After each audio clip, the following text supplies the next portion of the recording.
Friends, high neck బ్లౌజ్కి front పార్ట్లో cross cut with shape belt ఉన్నప్పుడు ఎలా కట్ చేయాలో చూద్దాం. ఇక్కడ బ్యాక్ పార్ట్ ఎలా ఉందో సేమ్ అలా మార్క్ చేసుకోవాలి. నెక్ వెడల్పుని, షోల్డర్ని మార్క్ చేసుకోవాలి. ఇక్కడ ఫ్రంట్ నెక్ డీప్ కరెక్ట్గా 6 ఇంచెస్కి మార్క్ చేశాను.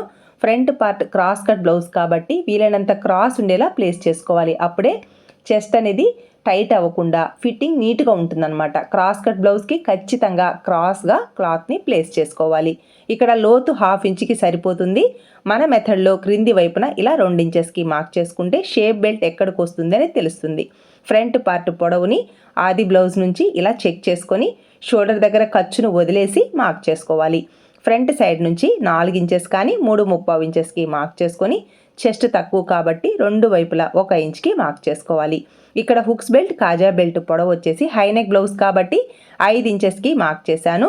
మిడిల్లో డాట్ కోసం 1/2 ఇంచ్, క్రింది వైపున షేప్ బెల్ట్ కోసం 1/2 ఇంచ్ని మార్క్ చేసుకొని ఇలా కర్వ్ షేప్లో మార్క్ చేసుకోవాలి. నెక్స్ట్ నడుము లూజ్ ఎక్కడికైతే వస్తుందో అక్కడికి మార్క్ చేసుకోవాలి. ఈ 3 ప్లేసెస్లో ఇలా చెక్ చేయడం వల్ల మనకి షేప్ బెల్ట్ ఎక్కడికి వస్తుంది అని తెలుస్తుంది. హుక్స్ బెల్ట్, కాజా బెల్ట్ మధ్యలో గ్యాప్ అనేది రాకుండా ఉండాలి అంటే ఈ ఫ్రంట్ సైడ్ 1/2 ఇంచ్ ఖర్చు తీసుకొని మార్క్ చేసుకున్న విధంగా ఫ్రంట్ పార్ట్ని కట్ చేసుకోవాలి. ఇక్కడ చెస్ట్ తక్కువ కాబట్టి ఫస్ట్ డాట్ హైట్ వచ్చేసి 2.5 ఇంచెస్, వెడల్పు 1 ఇంచ్కి మార్క్ చేసుకున్నాను. డాట్స్ రౌండ్గా రావాలి అంటే ఇలా కొంచెం కర్వ్ షేప్లో స్టిచ్ వేసుకోండి. లేదు షార్ప్గా కావాలి అంటే క్రాస్గా స్టిచ్ వేసుకోండి. ఇక్కడ 2వ డాట్ కోసం 3 ఇంచెస్, 3వ డాట్ కోసం 4 ఇంచెస్కి మార్క్ చేశాను. ఫుల్ వీడియో ఛానల్ నేమ్ క్రింద ఉంది, చెక్ చేసుకోండి. Please subscribe.